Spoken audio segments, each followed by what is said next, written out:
సనాతన గ్రంథమే కాపీడ్ గ్రంథం అంటాను నేను. మీరు అంగీకరిస్తారా? నేను మీకు ఇది టెలికాస్ట్ చేసే దమ్ము ఉంటే నేను వీటి గురించి మాట్లాడతాను. మీకు దమ్ముందా? టెలికాస్ట్ చేస్తారా? మీరు తీయకుండా టెలికాస్ట్ చేస్తానంటే నేను చెప్తాను. చెప్పండి. సనాతన గ్రంథమే కాపీడ్ సోర్స్ అంటాను నేను. ఎందుకనంటే కనుక ఇక్కడ కనిపించే ప్రతి దేవుడు కూడా అత్యంత ప్రాచీనమైన నాగరికత, మెస్పటోమియా నాగరికత ఉంది కదా, అక్కడి నుంచి కాపీ చేయబడిన దేవుళ్ళే దేవతలే అంటాను నేనేమి తెలియకుండా మాట్లాడలే. మీకు కొన్ని ప్రూఫ్స్ ఇచ్చిన తర్వాత నేను మాట్లాడతాను. చూడండి, ఉదయం లేవగానే మీరు సూర్య నమస్కారం చేస్తారు. ఇప్పటికీ కూడా ఆ యొక్క సూర్య నమస్కారం చేసేవారు ఇక్కడే కాదు, చాలా ప్రదేశాల్లో ఉన్నారు. ఇది ఎక్కడి నుంచి కాపీ చేయబడిందంటే కనుక ఈజిప్ట్లో రా అనే గాడ్ ఉన్నాడు.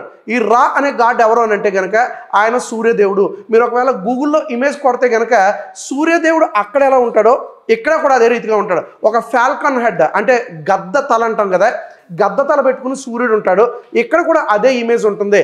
సూర్యుడిని కాపీ చేసి ఆ సూర్య నమస్కారం ఇప్పటికీ కూడా ఇక్కడ చేస్తున్నారు. ప్రాచీన కాలంలో హిస్టోరియన్స్ ఏమని రాశారు తెలుసా?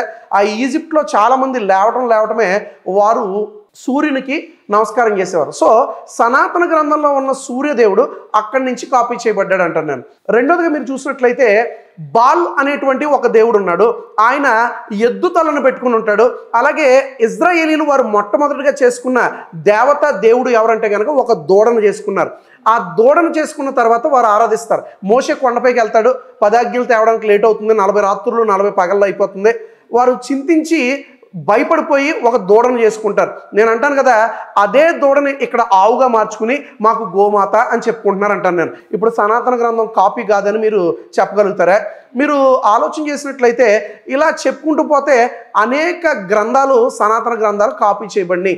అమ్మున్ అనేటువంటి దేవుడు ఉన్నాడు. ఆ దేవుణ్ణి ఇక్కడ పోల్చితే కనుక శ్రీకృష్ణుడు ఎలాగుంటాడో అమ్మున్ అనేటువంటి దేవుడు అలాగే ఉంటాడు. ఆయన బ్లూ కలర్గా ఉంటాడు ఇమేజ్. ఆయన పైన కొన్ని పక్షి వెంట్రుకలు ఉంటాయి, ఈకలు ఉంటాయి. ఇక్కడ శ్రీకృష్ణుడు కూడా నెమల పెంచం పెట్టుకుంటాడు, బ్లూ కలర్లో ఉంటాడు. కాపీడ్ సోర్స్ కాదా ఇది? ఇక్కడ మీరు ఎవరైతే మా శివుడు చాలా ప్రాముఖ్యం, మా శివుడు చాలా గొప్పవాడు అని చెప్తున్నారో అదే శివుణ్ణి ఆటమ్, ఒసిరిస్ లేదా హారస్ అనేటువంటి దేవుళ్ళతో పోలుస్తారు. ఈ దేవుళ్ళందరూ కూడా ఈజిప్ట్కి సంబంధించిన వారే. వారిని ఎలాగైతే వారు చూసేవారో శివుణ్ణి అదే రీతిగా చూస్తున్నారు. శివుడు మరణాన్ని తీసుకొస్తాడు, వినాశనాన్ని తీసుకొస్తాడని ఇక్కడ చాలామంది చెప్తూ ఉంటారు. సో ఆటమ్ అనేటువంటి దేవుడు కూడా మరణాన్ని తీసుకుని వస్తాడు అని చెప్తూ ఉంటారు. కాబట్టి అదే దేవుణ్ణి ఇక్కడ కాపీ చేశారు. అంత ఎందుకండి, మీరు దశావతారాల్లో ఏవైతే అవతారాలు అని చెప్తున్నారో అందులో ఒక్కొక్క అవతారము కూడా కాపీ చేయబడిందే అని అంటాను. విష్ణువు యొక్క మొట్టమొదటి అవతారం మీకు తెలుసా? మత్స్య అవతారము. ఈ యొక్క మత్స్య అవతారంలో ఒక స్టోరీ ఉంటుంది. ఆ స్టోరీ ఏంటంటే, ఎందుకు వచ్చావు నువ్వు చేపగా అని అంటే, సగం చేపగా సగం మనిషిగా విష్ణువు ఎందుకు వచ్చాడంటే ఆయన రెండు విషయాలు చెప్తాడు. ఒకటి, మొట్టమొదటి మానవుడైన మనువును కాపాడుకోవాలి. 2, వేదాలను ఆ యొక్క రాక్షసుడు పట్టుకుపోయాడు కనుక రాక్షసుడి నుంచి ఆ యొక్క వేదాలను తిరిగి తీసుకురావాలి. ఇందుకే ఆయన మత్స్యావతారంలో వచ్చానంటాడు. ఈ యొక్క మత్స్యావతారం స్టోరీ ఏంటంటే, మనుకి విష్ణు ప్రత్యక్షమయ్యి ఆయన అంటాడు కదా, నువ్వు ఒక ఓడ నిర్మించుకో, ఆ ఓడ నిన్ను వరదల్లో నుంచి కాపాడుతుంది. ఈ భయంకరమైన వరదలు ఈ ప్రపంచం అంతా కూడా నిండిపోతాయి. నువ్వు మొదటి మానవుడు కనుక నిన్ను నేను కాపాడుకోవాలి కనుక ఒక ఓడ నిర్మించు అని చెప్తాడు ఆ యొక్క మత్స్యావతారంలో. వచ్చిన తర్వాత మనుని వేదాలని కాపాడాలనే కాన్సెప్ట్తో వస్తాడు. ఇదే కాన్సెప్ట్ బైబిల్లో కనబడుతుంది. నోవాహు అనే ఆయన ఉంటాడు. నోవాహు జలప్రలయం ఉంటుంది. నోవాహుకి దేవుడు ఏం చెప్తాడు తెలుసా? ఒక ఓడ తయారు చేసుకో, నిన్ను నీ కుటుంబాన్ని కాపాడుకో అంటాడు. ఇది కాపీగా మీకు అనిపించడం లేదే? ఈ మత్స్యావతారము ఎంతవరకు నిజము అని మనం అడిగితే దానికి సంబంధించిన ప్రూఫ్లు ఏమీ లేవు. ఏమన్నంటే కనుక మాది లక్షల ఏళ్ల నాటి ధర్మం, మాది కోట్ల ఏళ్ల నాటి ధర్మం, ఇలాంటి మాటలు చెప్పడం తప్ప ప్రూఫ్లు ఏమీ చూపించరు. కానీ నోవాహు జలప్రలయం వచ్చిందని చెప్పడానికి బ్లాక్ సీ అనే ప్రాంతం ఉంది. అది ఎక్కడ ఉంటుందంటే కనుక టర్కీ, బల్గేరియా, రొమానియా ఈ ప్రాంతం ఎక్కడైతే ఉన్నాయో అక్కడ బ్లాక్ సీ అనే ఒక ప్రాంతం ఉంది. ఈ బ్లాక్ సీ దగ్గర కొన్ని షోల్స్, వాటిని తెలుగులో మనం ఏమనాలి అంటే కనుక కొన్ని పెంకులు దొరికినాయి. కార్బన్ డేటింగ్ ద్వారా 7500 సంవత్సరాల క్రితం దాదాపుగా ఒక విపత్తు జరిగిందని అప్రాక్సిమేట్గా వారు చెప్తా ఉన్నారు. దీన్ని బట్టి నోవాహు జలప్రలయం జరిగిందని మేము ప్రూఫ్ చూపించగలం. కానీ మీరు మత్స్యావతారం జరిగిందని మీరు ప్రూఫ్ చూపించగలరా? ఇది నోవాహు స్టోరీ నుంచి కాపీ చేసి రాయబడినటువంటి స్టోరీ, పురాణము అని నేను చెప్తాను. మీరు దీన్ని కాదు అని ప్రూవ్ చేయగలుగుతారా? ఎవరికైనా సరే ఓపెన్ ఛాలెంజ్, ఇది కాదు అని నువ్వు ప్రూవ్ చేయగలవా? ఇలా చెప్పుకుంటూ పోతే విష్ణువు యొక్క 2వ అవతారం ఉంది. ఇది కూర్మ అవతారము. సగం తాబేలు, సగం దేవుడిగా ఆయన వస్తాడు. ఈ యొక్క కూర్మ అవతారంలో ప్రాముఖ్యమైనది ఏంటి అని అంటే కనుక పర్వతము. రెండు పాము. ఆ యొక్క పాముని పట్టుకుని క్షీరసార మదనం అంటాం కదా, అది చేస్తూ ఉంటారు. ఈ పర్వతము ఈ యొక్క పాము ఎక్కడదనంటే కనుక సృష్టి ఆదిలో పాముకి ప్రాముఖ్యమైన స్థానం ఇవ్వబడింది. సాతానుగా ఆ యొక్క పామును అక్కడ చూపించబడింది. అదే పాముని ఇక్కడ తెచ్చుకున్నారు. కొండల గురించి బైబిల్లో వివరించబడింది. ఆ కొండని అరారోతు పర్వతం కావచ్చు, సీనాయి పర్వతం కావచ్చు, ఈ కాన్సెప్ట్ని బేస్ చేసి ఈ రెండో అవతారం కాపీ కొట్టారంటాను. ఇలా చెప్పుకుంటూ పోతే 10 అవతారాల్లో కూడా అనేక గ్రంథాల్లో నుంచి కాపీ చేయబడినవే అంటాను. ఛాలెంజ్ ఎవరైనా సరే ఇలాంటి అవతారాల మీద డిస్కస్ చేయడానికైనా డిబేట్ పెట్టడానికైనా మీరు రెడీ అయితే నేను రెడీ. అంటే తప్పులు కేవలం బైబిల్లోనే కాదు ఇతర గ్రంథాల్లో కూడా ఉన్నాయని. బైబిల్లో తప్పులు ఉన్నాయని నేను చెప్పలేదు కదా. ఇప్పుడు బైబిల్లో తప్పులు ఉన్నాయని నేను ఎప్పుడు అంగీకరించలేదు. బైబిల్లో తప్పులు లేవా? మళ్ళీ మీరు కొత్తగా మాట్లాడతారు. బైబిల్ అంటేనే తప్పు, అదొక భూత పురాణం, అదొక బొకడా బైబిల్, అది ఇది అని మాట్లాడదు. మళ్ళీ ఇప్పుడు అన్నీ తెలిసి కూడా బైబిల్లో తప్పులు లేవు అని అనకండి, చాలా ఉన్నాయి కదా. అయితే నేనేమంటా అంటే సరే ఇతర గ్రంథాల్లో మిస్టేక్స్ ఉన్నాయి అని మీరు మాట్లాడుతున్నారు, బాగానే ఉంది. మీరు ఒక రోజు టైం ఇస్తారా? ఒక డిబేట్ పెడదాం, ఒక హైందవ సోదరుని తీసుకొస్తాం. Sure. At the same time మీరు కూడా ఉంటారు. అంటే మీరు దీన్ని యాక్సెప్ట్ చేయాలి. ఎంతసేపు మీరు దీన్ని టెలికాస్ట్ చేసే దమ్ముందా, ఛాలెంజా, అది ఇది అని అన్నారు కాబట్టి ఇప్పుడు లాస్ట్ నేను చెప్తున్నా. మీరు ఎవరిని తీసుకొచ్చినా I'm ready for any kind of debate. మీరు ఇందాక బైబిల్ ఒక భూత పుస్తకం అన్నారు కదా. సత్యవతి అనే ఆమె భర్త సంతనుడికి అంటే ముందు పరాశర మహర్షి ద్వారా ఆమె వేదవ్యాసుని కనలేదా? ఇది భూతుగా మీకు అనిపించలేదా? కర్ణుణ్ణి ఈ యొక్క కుంతీదేవి ఆమె సూర్యుడి ద్వారా కన్నదే అని చెప్తున్నారు, అది భూతిగా అనిపించడం లేదా? మాద్రి నకలుణ్ణి సహదేవుణ్ణి కన్నది, అది భూతిగా అనిపించడం లేదా?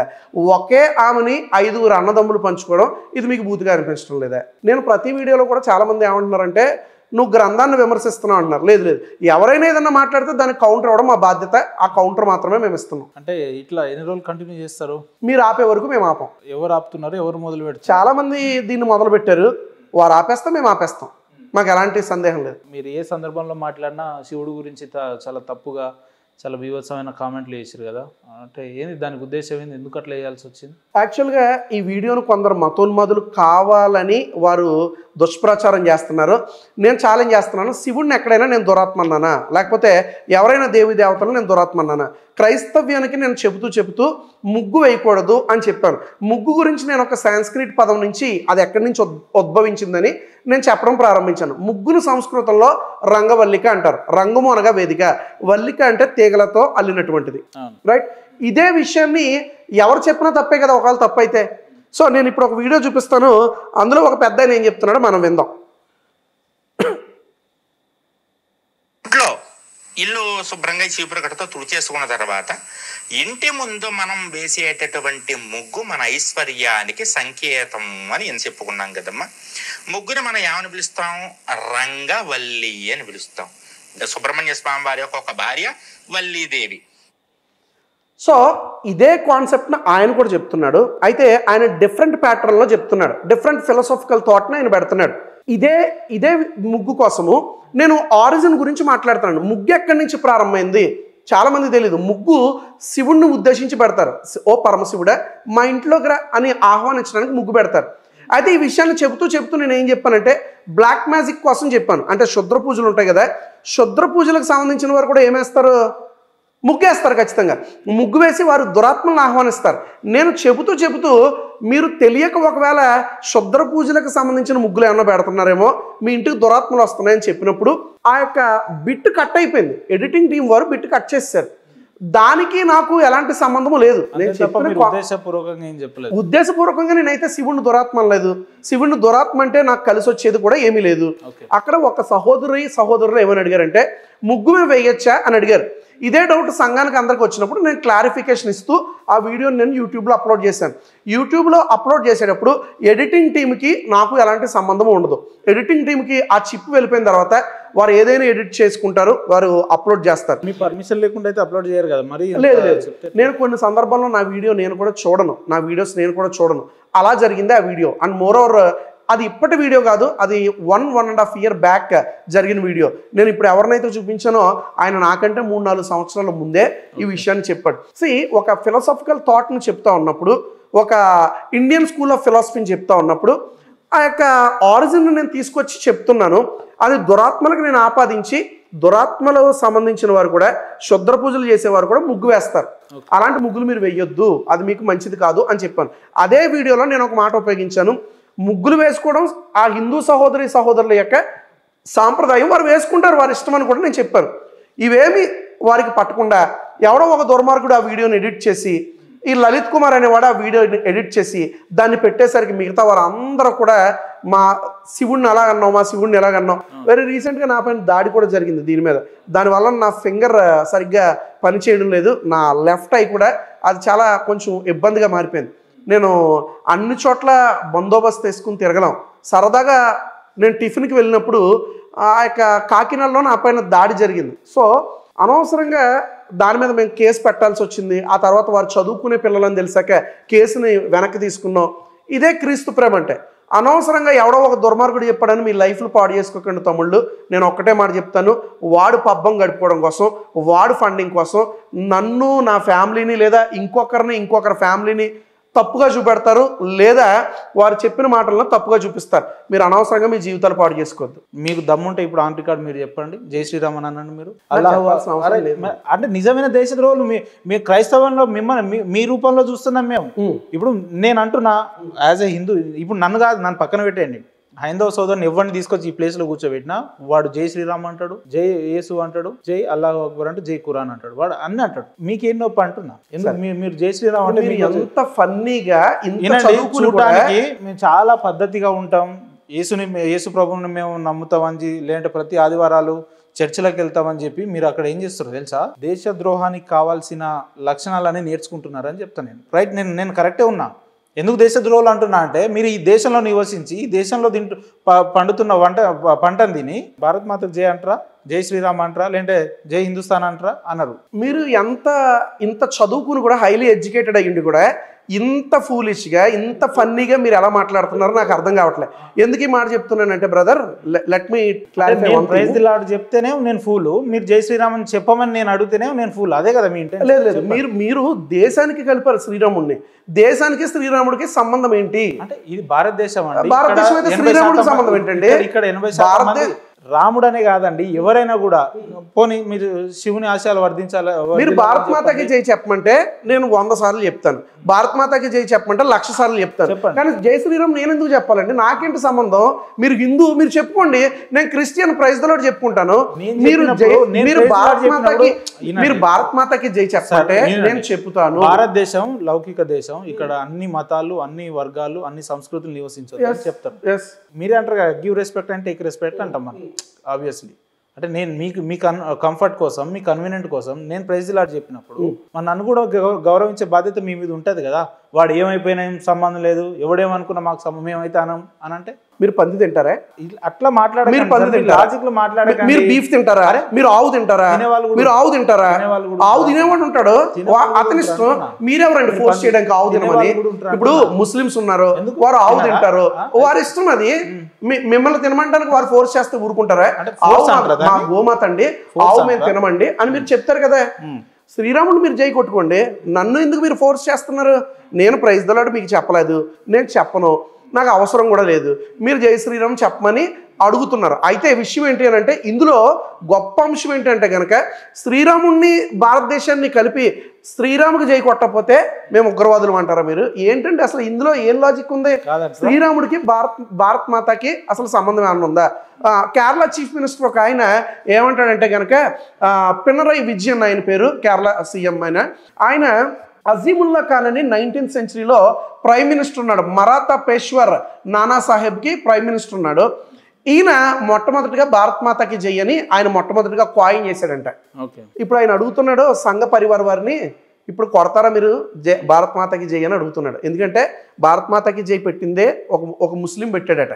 మరొక కొంతమంది ఏం చెప్తున్నారంటే, చందోపాధ్యాయ అని బెంగాలీ రైటర్ ఒక ఆయన ఉన్నాడు, ఆయన భారత్ మాతాకి జై అని రాశాడు. ఆయన వాస్తవానికి ఒక కమ్యూనిస్ట్ భావజాలం కలిగిన వాడు. ఇప్పుడు అడుగుతున్నాడు మీ అందరినీ, భారత్ మాతాకి జై ఇప్పుడు కొడతారా అని అడుగుతున్నాడు. వినండి బ్రదర్, భారతమాత వేరు, శ్రీరాముడు వేరు, సంబంధమే లేదు. శ్రీరాముడే, అది ఒక మతానికి సంబంధించిన ఆయన దేవుడు. మీరు ఆరాధించుకోండి, మీరు కొబ్బరికాయలు కొట్టుకోండి, మీరు దండ వేసుకోండి, మీరు అయోధ్యలో మందిరం కట్టుకోండి, మాకు మాకు ఎలాంటి అభ్యంతరము లేదు.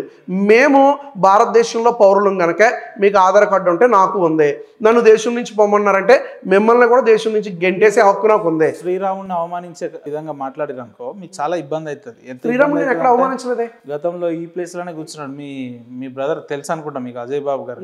ఆయన కూడా ఇష్టం వచ్చినట్టు మాట్లాడి తీరా 7-8 రోజుల తర్వాత లోపల పోయి కూర్చున్నాడు. సరే నేను గనక అదే ఆన్ రికార్డ్ చెప్తున్నాను, ఇప్పుడు గనక నేను శ్రీరాముడిని అవమానపరిచినట్టు మాట్లాడితే క్షమాపణ చెప్పడానికి సిద్ధమే. ఎందుకంటే శ్రీరాముడు వేరు, భారతదేశం వేరు, సంబంధమే లేదు. దేశం అంటే అది కంట్రీ, దేశం అంటే కంట్రీ, మతం అంటే అది రిలీజన్. రెండింటికి అసలు ఎలా ముడి పెడతారు మీరు?